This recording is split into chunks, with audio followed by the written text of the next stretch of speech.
जय हिंद, वंदे मातरम। साथियों, स्वागत है आप सभी का अपने इस चैनल उम्मा जी के ट्रिक पर। आज का आपका क्लास होने वाला है बीएससी कार्यालय परिचारिका। मैं कहूंगा साथियों, अगर आप इसमें सिलेक्शन लेना चाहते हो तो आज का यह क्लास आपके लिए सिलेक्शन वाली क्लास होगी। आज के इस वीडियो में हम आपको ऐसे सवाल करवाने वाले हैं जो सीधे आपके एग्जाम में हूबहू यही प्रश्न देखने को मिलेगा। अगर आप वास्तव में इसमें एक सीट पक्की करना चाहते हो, सिलेक्शन लेना चाहते हो, तो आज का यह वीडियो आपके लिए वरदान साबित होगा। आज का आपका पहला सवाल है साथियों, जो आपको क्लियर होना चाहिए और आपके एग्जाम में यह सवाल पूछा भी जाएगा। बिहार में 1857 की क्रांति का जो नेता बाबू कुंवर सिंह थे, उनका देहांत यानी उनका मृत्यु कब हुआ था? सीधे आपके एग्जाम में पूछा जा सकता है बाबू कुंवर सिंह का मृत्यु कब हुआ था साथियों। तो आपको क्लियर होना चाहिए 26 अप्रैल 1858 ईस्वी को उनका मृत्यु हुआ था। यह जो सवाल है साथियों 21-23 में पूछा गया सवाल है एवं इस बार के एग्जाम में पूछा जाएगा सवाल। मैं आपको वही सवाल करवाऊंगा साथियों जो सीधे इस बार के एग्जाम में पूछा जाने वाला सवाल है। और पिछले कई सालों में ये सारे प्रश्न रिपीटेड हो चुके हैं और इस बार हम संभावना है कि यही प्रश्न देखने को मिलेगा। आप याद रखिएगा, बाबू कुंवर सिंह का जो मृत्यु हुआ था 26 अप्रैल 1858 ईस्वी को हुआ था। 23 अप्रैल को यह अंग्रेज के गोली से घायल हो गए थे, तो 3-4 दिन तक जिंदा रहे थे। फिर 26 अप्रैल 1858 ईस्वी को इनका मृत्यु हो गया था। अब आपको हम आने वाला प्रश्न बताएंगे जो सीधे आपके एग्जाम में पूछा जा सकता है साथियों। सबसे पहले पूछेगा सिपाही विद्रोह कब हुआ था। सबसे पहले आपसे यहां से सवाल बनेगा साथियों, सिपाही विद्रोह कब हुआ था? आपका जवाब आना चाहिए सिपाही विद्रोह हुआ था 1857 में। सिपाही विद्रोह कब हुआ था? 1857 में आपके एग्जाम में पूछा जाएगा। अलग अलग क्षेत्र से सभी अपना विद्रोह कर रहे थे। जैसे में मेरठ से कौन कर रहे थे? तो रानी लक्ष्मीबाई कर रहे थे। मेरठ से कौन कर रहे थे? रानी लक्ष्मीबाई। झांसी ये सब से रानी लक्ष्मीबाई कर रहे थे, ठीक है ना। और बिहार से हमारे बाबू कुंवर सिंह कर रहे थे। आरा से जगदीश बाबू कर रहे थे, ठीक है। ये सब आपको याद रखना पड़ेगा, आपके एग्जाम में पूछा जाने वाला सवाल है साथियों। खास करके बीएससी कार्यालय परिचारी में बिहार से लगभग 5 से 6 क्वेश्चन पूछा जाता है। हाल ही फिलहाल में जो 25 वाला एग्जाम हुआ था उससे पूछा गया था बिहार दिवस कब मनाया जाता है साथियों। अगर आपको क्लियर है तो कमेंट में जवाब आना चाहिए बिहार दिवस कब मनाया जाता है। आपका जवाब आना चाहिए 22 मार्च को हमारा बिहार दिवस मनाया जाता है। बिहार एक अलग राज्य कब बना था? बिहार का स्थापना कब हुआ था? 22 मार्च 1912 ईस्वी को बिहार का स्थापना हुआ था। बिहार एक अलग राज्य बना था। बिहार की राजधानी पटना कब बनी थी साथियों? आप याद रखना 1916 में बिहार की राजधानी पटना बनी थी। और पटना में जो गोल घर है वह कब बना था? 1786 ईस्वी में जो पटना का गोल घर है साथियों वो बना था। ये सारे ऐसे इंपॉर्टेंट क्वेश्चन है जो सीधे इस बार के एग्जाम में पूछा जाएगा। मैं तो कहूंगा सारे प्रश्न आप याद कर लेना जो कि सीधे आपके एग्जाम में पूछा जाएगा। अगला नंबर सवाल आपके संविधान से है, जहां से प्रश्न आपके एग्जाम में 4-5 पूछ लिए जाते हैं। ऐसा आपको सब्जेक्ट क्लियर कर दे तो आपके जीके से संबंधित 40 क्वेश्चन आपके एग्जाम में पूछा जाता है। भारतीय संविधान के किस अनुच्छेद में पंचायतों का गठन का निर्देश दिया गया है? 2022 और 25 का सवाल है साथियों। भारतीय संविधान के किस अनुच्छेद में पंचायतों के गठन का निर्देश दिया गया है साथियों? आप याद रखिएगा 2022 और 25 का सवाल है। और यहां से यह सवाल ये भी पूछा जाता है साथियों कि संविधान का आत्मा और हृदय किस अनुच्छेद को कहा जाता है? अनुच्छेद 32 को संविधान का आत्मा और हृदय कहा जाता है। लेकिन यहाँ पर पंचायतों का गठन पूछ रहा है तो पंचायतों का गठन का अनुच्छेद आपका 40 में दिया गया है। पंचायतों का गठन किस अनुच्छेद में दिया गया है? अनुच्छेद 40 में दिया गया है। और इसे ग्राम पंचायत का गठन का अनुच्छेद भी कहा जाता है। जैसे में आपके एग्जाम में यहाँ से ये सवाल पूछा जाएगा, ग्राम पंचायत का गठन किस अनुच्छेद के तहत किया जाता है? अनुच्छेद 40 के तहत ग्राम पंचायत के गठन का अनुच्छेद में मतलब दिया गया। मतलब यहाँ से ये सवाल पूछेगा ग्राम पंचायत का गठन किस अनुच्छेद के तहत किया जाता है? अनुच्छेद 40 के तहत किया जाता है। आप याद रखना जो कि सीधे आपके एग्जाम में पूछा जाएगा साथियों, ठीक है। चलिए मैं लिख कर देता हूं कि अगर आप इस वीडियो को पूरा कवर कर लेते हो तो सीधे आपके एग्जाम में यहां से प्रश्न पूछा जाएगा। अगर यहां से प्रश्न पूछेगा साथियों आपके संविधान में टोटल कितने अनुच्छेद हैं, आप सही करेंगे 395 अनुच्छेद हैं। आपके संविधान में टोटल कितने अनुच्छेद है, 395 अनुच्छेद है। अनुसूची की बात करेंगे तो आप सही करेंगे 12 अनुसूची है। एवं आपका संविधान कब तक बनकर तैयार हो गया था, तो आप याद रखेंगे साथियों 26 नवंबर 1949 ईस्वी तक हमारा भारत का संविधान बनकर क्या हो गया था, तैयार हो गया था। आप याद रखना, जो कि सीधे आपके एग्जाम में पूछा जाने वाला सवाल है साथियों। 3 नंबर सवाल की बात करेंगे, मोस्ट पावरफुल क्वेश्चन है जो कि सीधे इस सवाल के एग्जाम में पूछा जाएगा। गरीबी हटाओ का नारा, गरीबी हटाओ का नारा किस पंचवर्षीय योजना के दौरान दिया गया था। मोस्ट पावरफुल क्वेश्चन है जो कि सीधे इस बार के आपके एग्जाम में पूछा जाएगा साथियों। सबसे पहले हम लोग क्लियर करेंगे गरीबी हटाओ का नारा किसने दिया था, आप सही करोगे श्रीमती इंदिरा गांधी ने। श्रीमती इंदिरा गांधी ने गरीबी हटाओ का नारा दिया था। अब इंदिरा गांधी कौन है बाबू, तो ये भारत की प्रथम महिला प्रधानमंत्री है। आप याद रखिएगा, आपके एग्जाम में हो सकता है कि पूछ दे कि भारत की प्रथम महिला प्रधानमंत्री कौन है, श्रीमती इंदिरा गांधी है। गरीबी हटाओ का नारा किसने दिया था, श्रीमती इंदिरा गांधी ने दिया था। और यह किस पंचवर्षीय योजना के दौरान दिया गया था, तो यह 5वीं पंचवर्षीय योजना के दौरान दिया गया था। अब आपके एग्जाम में पूछा जाएगा 5वीं पंचवर्षीय योजना का कार्यकाल क्या था, 1974 से 78 था।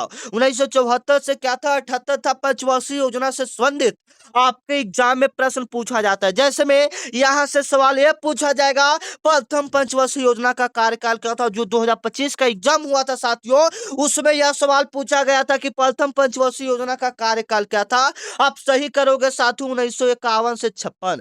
प्रथम पंचवर्षीय योजना का कार्यकाल क्या था, 1951 से 56 था। आप याद रखना, जो कि सीधे आपके एग्जाम में पूछा जाने वाला सवाल है साथियों। मैं तो कहूंगा सारे प्रश्नों को आप रट जाइए, क्योंकि यहीं से प्रश्न आपके एग्जाम में देखने को मिलेगा। आपको क्लास कैसा लग रहा है एक बार कमेंट करके जरूर बताइएगा, कोई दिक्कत है तो हम उसमें सुधार करेंगे साथियों।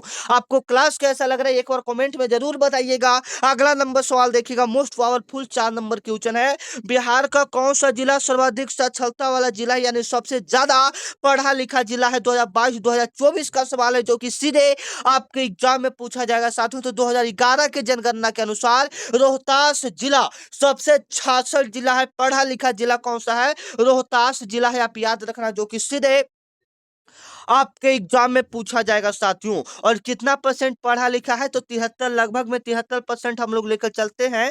100% में से 73% लोग रोहतास में पढ़े लिखे हैं। आप याद रखना, जो कि सीधे आपके एग्जाम में पूछा जाने वाला सवाल है साथियों। और यहां से ये सवाल पूछेगा कि सबसे अंतिम जनगणना कब हुआ था, 2011 में सबसे अंतिम जनगणना आपका हुआ था। याद रखना, जो कि सीधे आपके एग्जाम में पूछा जाएगा। एवं 2026 में भी आपका जनगणना होने वाला है, वो भी डिजिटल जनगणना। जैसे में आपके एग्जाम में हो सकता है करंट अफेयर्स में डाल दे भारत में डिजिटल जनगणना कब स्टार्ट होने वाला है, तो 2026 में। अगर स्टार्ट हो चुका होगा तो आपके एग्जाम में देगा कि कब हुआ था, तो 2026 में। आप याद रखना साथियों, ऐसे सवाल आपके एग्जाम में बहुत पूछे जाते हैं। मोस्ट पावरफुल क्वेश्चन है।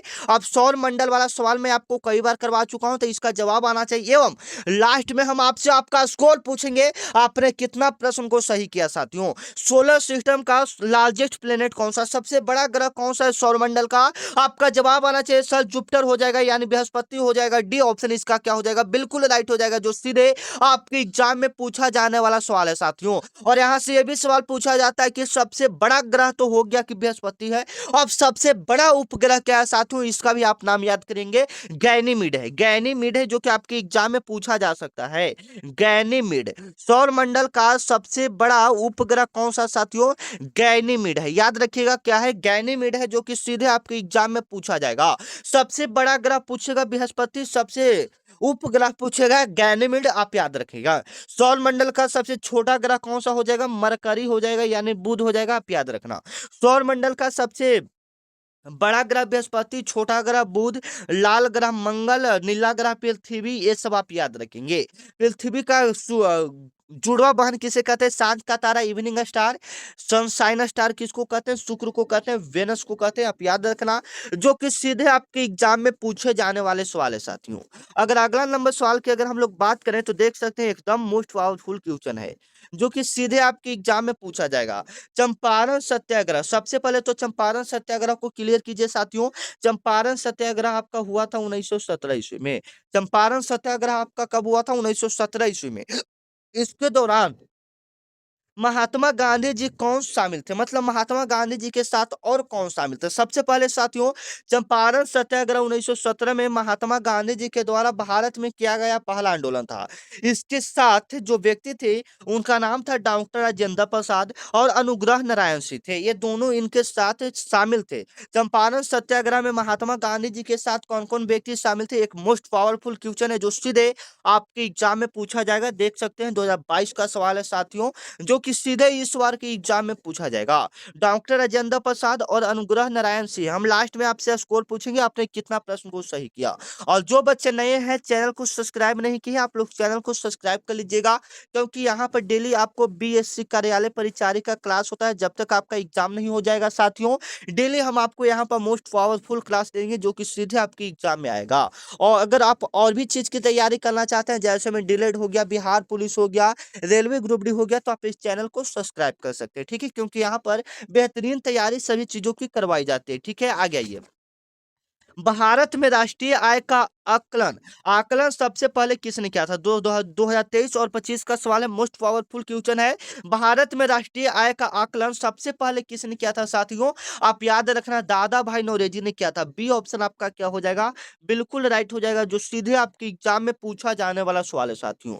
राष्ट्रीय आय का आकलन मतलब हमारे देश का राष्ट्रीय आय कितना होना चाहिए पर व्यक्ति, इसका सबसे पहले आकलन किसने किया था? दादा भाई नौरोजी ने किया था। कब किया था साथियों? तो 1968 में। कब किया था? 1968 में। कितना रुपया किया था? तो प्रति व्यक्ति 20 रुपया किए थे, कि अगर भारत के व्यक्ति हैं तो प्रति व्यक्ति आय कितना होना चाहिए? 20 रुपया होना चाहिए। शुरुआत में यही लगाया गया था 1968 में, दादा भाई नौरोजी ने लगाया था। आप याद रखना, जो कि सीधे आपके एग्जाम में पूछा जाने वाला सवाल है। ओल्ड मैन ऑफ इंडिया, यहां से भी पूछा जाता है। ओल्ड मैन ऑफ इंडिया किन्हें कहा जाता है? ओल्ड मैन ऑफ इंडिया किसे कहा जाता है? दादा भाई नौरोजी को ओल्ड मैन ऑफ इंडिया कहा जाता है, जो कि मोस्ट पावरफुल क्वेश्चन है साथियों, जो कि सीधे आपके एग्जाम में पूछा जाएगा। अगला नंबर सवाल देखिएगा, विटामिन सी। विटामिन सी का सबसे अच्छा स्रोत क्या है साथियों?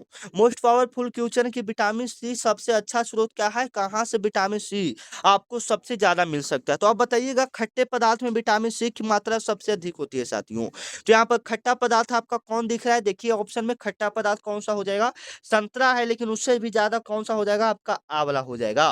विटामिन सी का सबसे अच्छा स्रोत क्या हो जाएगा? आंवला हो जाएगा। डी ऑप्शन इसका क्या हो जाएगा? बिल्कुल राइट हो जाएगा।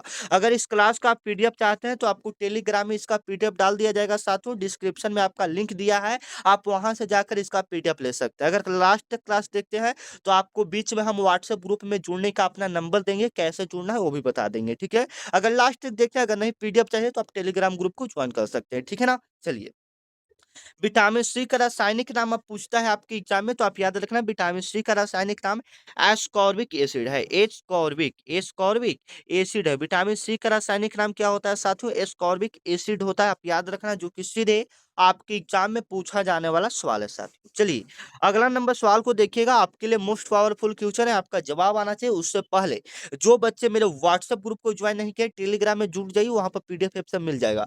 जो बच्चे व्हाट्सएप ग्रुप में जुड़ने का फायदा क्या है साथियों? सबसे पहले जो भी वैकेंसी आएगी, सबसे पहले आपको पता चलेगा, जो भी क्लास होगा सबसे पहला पता चलेगा, और पीडीएफ यहाँ पर भी उपलब्ध करवाया जाएगा। तो यह मेरा व्हाट्सएप नंबर है, यहाँ पर 50,000 से ज्यादा बच्चे जुड़े हुए हैं। तो आप इस नंबर पर मैसेज करके बीएससी जैसे ही लिखेंगे, इस व्हाट्सएप नंबर पर, व्हाट्सएप नंबर है, व्हाट्सएप मैसेज आपको करना है, ठीक है ना। तो इधर से मेरे तरफ से एक लिंक जाएगा, उस लिंक पर क्लिक करेंगे, आप ग्रुप को ज्वाइन हो जाएंगे। और बीएसएससी लिखकर ही मैसेज करना है, नहीं तो दूसरे क्लास का लिंक चल जाएगा। जैसे मैं एग्जांपल के लिए अगर बताना चाहें, SSC GD, railway group D, Bihar police, ये सब का लिंक चला जाएगा, तो फिर दिक्कत है, आपको क्लास फिर मिल ही नहीं पाएगा, ठीक है। हीराकुंड बांध किस नदी पर निर्मित है साथियों? आपका जवाब आना चाहिए। मोस्ट पावरफुल क्वेश्चन है, हीराकुंड बांध किस नदी पर निर्मित है साथियों? ये आपका महानदी पर निर्मित है। बी ऑप्शन आपका क्या हो जाएगा? बिल्कुल राइट हो जाएगा। जो सीधे आपके एग्जाम में पूछा जाने वाला सवाल है साथियों, हीराकुंड बांध किस नदी पर है? महानदी पर है। और ये किस राज्य में स्थित है साथियों? ये आपका ओडिशा में है। ये किस राज्य में स्थित है? ओडिशा में। आप याद रखना, जो कि सीधे आपके एग्जाम में पूछा जाने वाला सवाल है साथियों। इसे ओडिशा का शोक भी कहा जाता है। ओडिशा का शोक किस नदी को कहा जाता है? महानदी को कहा जाता है। आप याद रखना। यह विश्व का सबसे लंबे बांधों में से एक है। विश्व का कभी-कभी पूछता है विश्व का सबसे लंबा बांध कौन सा है? तो हीराकुंड बांध होता है। चलिए अगला नंबर सवाल देखिएगा, एकदम मोस्ट पावरफुल क्वेश्चन है साथियों। रजिया सुल्तान किसकी बेटी थी? एकदम मोस्ट पावरफुल 21-25 का सवाल है, जो कि सीधे आपके एग्जाम में पूछा जाएगा। रजिया सुल्तान जो थी साथियों, ये इल्तुतमिश की बेटी थी। किसकी बेटी थी? इल्तुतमिश की। आप याद रखना, ए ऑप्शन इसका क्या हो जाएगा? बिल्कुल राइट हो जाएगा। रजिया सुल्तान किसकी बेटी थी साथियों? इल्तुतमिश की बेटी थी। आप याद रखना, जो कि सीधे आपके एग्जाम में पूछा जाएगा। यह दिल्ली सल्तनत की पहली और अंतिम महिला शासिका थी। मतलब दिल्ली पर शासन करने वाली पहली महिला शासिका कौन थी? तो रजिया सुल्तान थी। याद रखना, जो कि सीधे आपके एग्जाम में पूछा जाएगा साथियों। मोस्ट पावरफुल क्वेश्चन है। अगर 11 नंबर सवाल की बात करेंगे तो यहाँ पर देखिएगा, सत्यमेव जयते कहाँ से लिया गया है? मोस्ट पावरफुल क्वेश्चन है, जो आपको क्लियर होना चाहिए साथियों। सत्यमेव जयते कहाँ से लिया गया है? एकदम मोस्ट पावरफुल क्वेश्चन है। सत्यमेव जयते जो लिया गया है साथियों, ये मुंडकोपनिषद से लिया गया है। डी ऑप्शन इसका हम लोग क्या करेंगे? बिल्कुल राइट करेंगे, जो सीधे आपके एग्जाम में पूछा जाने वाला सवाल है साथियों। यहाँ से भी पूछा जाता है कि भारत का राष्ट्रीय आदर्श वाक्य क्या है? तो सत्यमेव जयते है। सत्यमेव जयते का अर्थ भी कभी-कभी पूछ देता है कि सत्यमेव जयते का अर्थ क्या होता है साथियों? तो इसका अर्थ होता है कि सत्य का जीत होता है। सत्य का जीत होता है, इसका अर्थ होता है। आप याद रखना, जो कि सीधे आपके एग्जाम में पूछा जाने वाला सवाल है साथियों। और ऋग्वेद से क्या पूछा जाता है सवाल साथियों, कि सबसे पुराना वेद कौन सा है? सबसे पुराना वेद कौन सा है साथियों? आप याद रखना, सबसे पुराना वेद आपका कौन सा हो जाएगा? ऋग्वेद हो जाएगा। वेद कितना होता है साथियों? वेद आपका 4 होता है। आप याद रखना, जो कि सीधे आपके एग्जाम में पूछा जाएगा। वेद आपका कितना होता है? 4 होता है, जिसमें सबसे पुराना वेद ऋग्वेद है। आप याद रखना। अगर अगला सवाल की करेंगे तो ये देखिएगा, मोस्ट पावरफुल क्वेश्चन है, जो सीधे आपके एग्जाम में पूछा जाएगा। सौर ऊर्जा का मुख्य स्रोत क्या है? 2022 और 2024 का सवाल है कि सौर ऊर्जा का मुख्य स्रोत क्या है साथियों? आपका जवाब आना चाहिए। सौर ऊर्जा का मतलब नाभिकीय विखंडन होगा या नाभिकीय संलग्न होगा? आप याद रखिएगा, जब सौर ऊर्जा की बात करेगा तो नाभिकीय संलग्न यानी मिलना, और परमाणु बम, हाइड्रोजन बम, ये सब की बात करेगा साथियों। हाइड्रोजन बम नहीं, परमाणु बम की बात करेगा तो परमाणु बम टूट के बिखर जाता है, यानी विखंडन। परमाणु बम किस पर आधारित है? आपके एग्जाम में अगर पूछेगा तो आप सही कीजिएगा। परमाणु बम किस पर आधारित है? तो नाभिकीय विखंडन पर। परमाणु बम याद रखिएगा, परमाणु बम किस पर आधारित है साथियों? नाभिकीय विखंडन पर है, जो कि सीधे आपके एग्जाम में आने वाला सवाल है। मोस्ट पावरफुल क्वेश्चन है। अगला नंबर सवाल देखिएगा, 2021 और 25 का सवाल है। मोस्ट पावरफुल क्वेश्चन है, आपका भी जवाब आना चाहिए। जो हमारा वायुमंडल है, उसमें सबसे अधिक मात्रा में कौन सी गैस पाई जाती है? मैं आपको कई बार करवा दिया हूं, तो इसका जवाब आना चाहिए। वायुमंडल में सबसे अधिक मात्रा में कौन सा गैस पाया जाता है साथियों? नाइट्रोजन पाया जाता है। लगभग कितना परसेंट पाया जाता है? 78% पाया जाता है। याद कीजिएगा, वायुमंडल में सबसे अधिक मात्रा में कौन सी गैस पाई जाती है साथियों? आपका जवाब आएगा सर, नाइट्रोजन पाया जाता है 78%, ऑक्सीजन आपका 21%। याद रखिएगा, जो कि सीधे आपके एग्जाम में पूछा ऐसा ऐसा सवाल पूछा जाता है। ठीक है, चलिए। भारत का मैनचेस्टर किसे कहा जाता है? 2022 और 23 लगातार सवाल पूछा गया है, एकदम मोस्ट पावरफुल क्वेश्चन है। भारत का मैनचेस्टर किन्हें कहा जाता है साथियों? भारत का मैनचेस्टर हम लोग अहमदाबाद को कहते हैं। भारत का मैनचेस्टर हम लोग किसको कहते हैं? अहमदाबाद को कहते हैं। इसे सूती वस्त्र का उद्योग भी कहा जाता है। सूती वस्त्र का उद्योग किस राज्य को कहा जाता है? तो अहमदाबाद, या किस शहर को कहा जाता है? अहमदाबाद को कहा जाता है। ठीक है, इसे पूर्व का बोस्टन भी कहा जाता है। जैसे में आपके एग्जाम में पूर्व का बोस्टन किसे कहा जाता है? पूर्व का बोस्टन, ये सब इंपॉर्टेंट है साथियों। ठीक है ना, पूर्व का बोस्टन किसे कहा जाता है? देखिए, आप तो कहेंगे कि सर आप बताएं, भारत का मैनचेस्टर बताएं, सूती वस्त्र का उद्योग का शहर बताया, लेकिन पूर्व का बोस्टन नहीं बताएं। तो बाबू, ये सारे इंपॉर्टेंट सवाल है, आप ये इसको कवर कीजिएगा। पूर्व का बोस्टन अहमदाबाद को कहा जाता है। ठीक है, चलिए अगला नंबर सवाल को कवर करते हैं। 15 नंबर आपका सवाल है, बिंबिसार किस वंश का राजा था? 2021 और 24 का सवाल, सार किस वंश का राजा था साथियों? आपका जवाब आना चाहिए बिंबिसार जो था यह हर्यक वंश का संस्थापक था। यह किसका था? हर्यक वंश का राजा था, यह हर्यक वंश का संस्थापक था। या आपके एग्जाम में यह भी पूछा जाएगा हर्यक वंश का स्थापना किसने किया था? तो बिंबिसार ने किया था। हर्यक वंश का स्थापना किसने किया था? बिंबिसार ने किया था। आप याद रखना, मोस्ट पावरफुल क्वेश्चन है जो सीधे आपके एग्जाम में पूछा जाएगा। अगला नंबर सवाल को देखिएगा, गौतम बुद्ध ने अपना प्रथम उपदेश कहाँ दिया था? 2023-25 लगातार पूछा गया सवाल है साथियों। आपका जवाब आना चाहिए, मैंने आपको कई बार करवा चुका हूं। तो गौतम बुद्ध ने अपना पहला उपदेश जो दिया था वह सारनाथ में दिया था। कहाँ में दिया था? सारनाथ में दिया था। आप याद रखिएगा, सारनाथ में दिया था, जिसे धर्म चक्र परिवर्तन भी कहा जाता है। जैसे में मतलब जो अपना प्रथम उपदेश दिए थे तो वो किसके लिए दिए थे? तो धर्म चक्र परिवर्तन के लिए दिए थे, जो कि सीधे आपके एग्जाम में पूछा जाने वाला सवाल है साथियों। इनके जन्म की बात करेंगे तो लुम्बिनी नेपाल में हुआ था। इनका जन्म कहाँ में हुआ था? लुम्बिनी नेपाल में हुआ था। और इनको ज्ञान की प्राप्ति बोध गया में, इनका मृत्यु कुशीनगर में हुआ था। आशा करते हैं बुद्ध बुद्ध भगवान से जितने भी संबंधित प्रश्न है साथियों आपके एग्जाम में यहाँ से पूछा जाएगा, इससे ज्यादा नहीं पूछा जाएगा। ठीक है ना? जो टॉप लेवल के सवाल थे मैं आपको वही करवा रहा हूँ। ठीक है ना? आगे आइए। ये वाला भी सवाल बिल्कुल सिंपल है। भारतीय रिजर्व बैंक का स्थापना कब हुआ था साथियों? 2022 का सवाल है। भारतीय रिजर्व बैंक का जो स्थापना हुआ था, याद रखिएगा, 1 अप्रैल 1935 ईस्वी को हुआ था। कब हुआ था? 1 अप्रैल 1935 ईस्वी को आपका भारतीय रिजर्व बैंक का स्थापना हुआ था। ठीक है, जो कि सीधे आपके एग्जाम में पूछा जाने वाला सवाल है साथियों।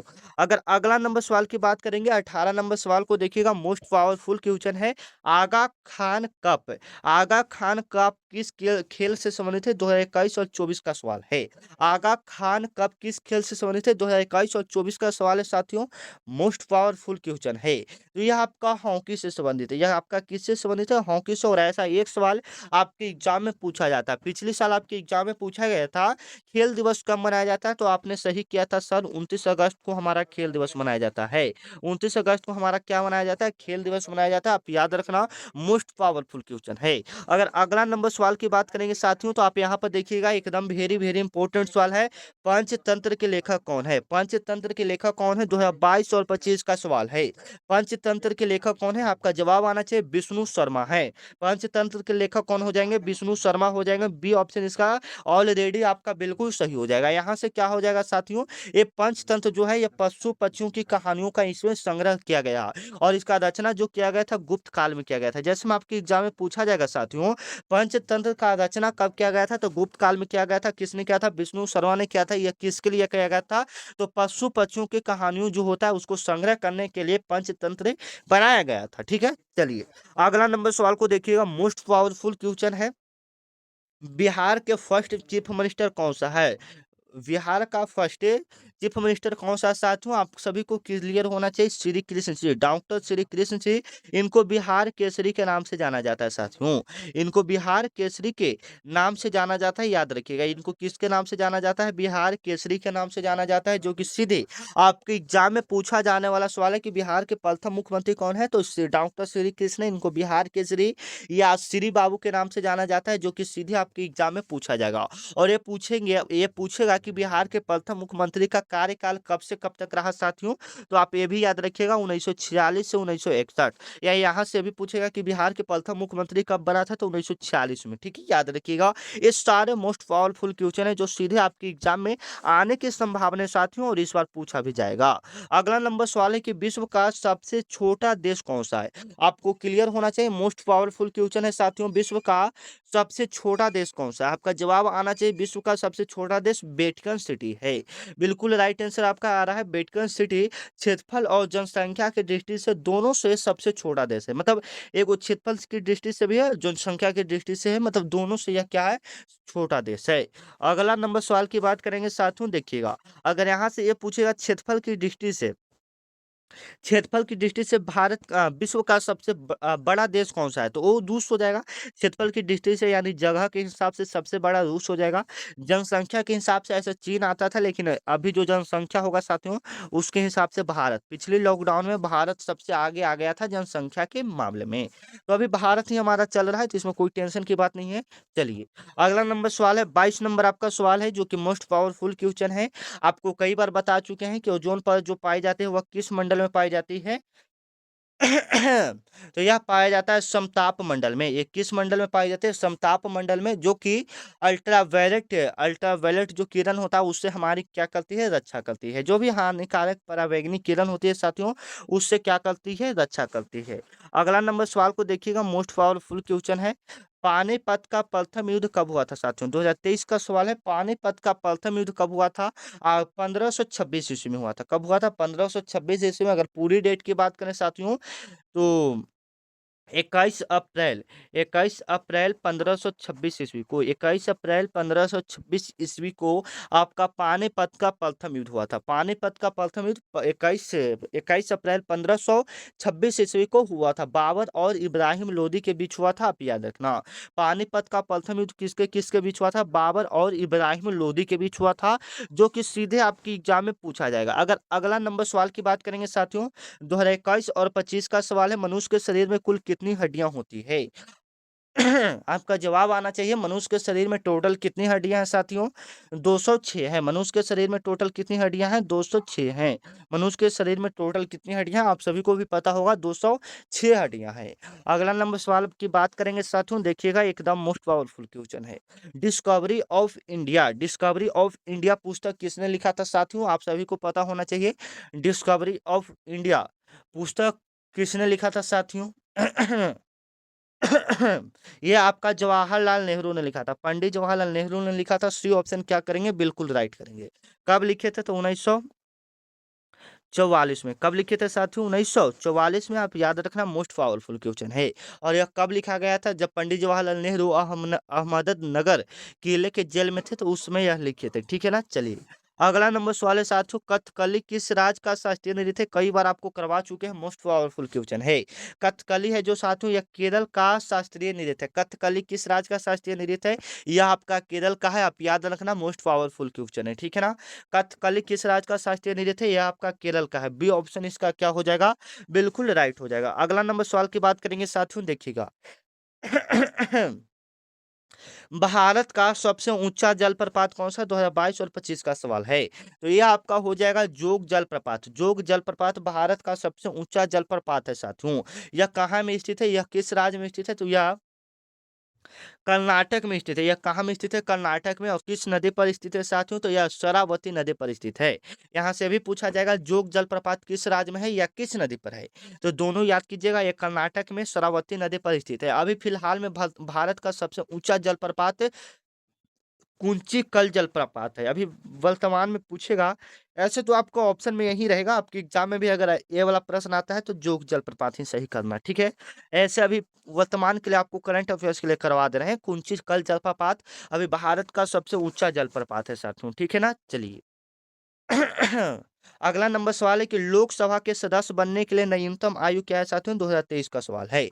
लोकसभा के सदस्य बनने के लिए न्यूनतम आयु क्या है साथियों? आपको पता होना चाहिए, 25 वर्ष। लोकसभा के सदस्य बनने के लिए न्यूनतम आयु 25 वर्ष है। सी ऑप्शन आपका क्या हो जाएगा? बिल्कुल राइट हो जाएगा, जो सीधे आपके एग्जाम में पूछा जाने वाला सवाल है साथियों। लोकसभा का सदस्य बनने के लिए न्यूनतम आयु क्या होता है साथियों? 25 वर्ष होता है। आप याद रखिएगा, जो कि सीधे आपके एग्जाम में आने वाला सवाल है साथियों। अगर लोकसभा के सदस्य बना है तो 25 वर्ष, और राज्यसभा का सदस्य बनना है तो 23 वर्ष आपका उम्र होना चाहिए। 29 नंबर आपका सवाल है कि जल का रासायनिक सूत्र क्या होता है सर?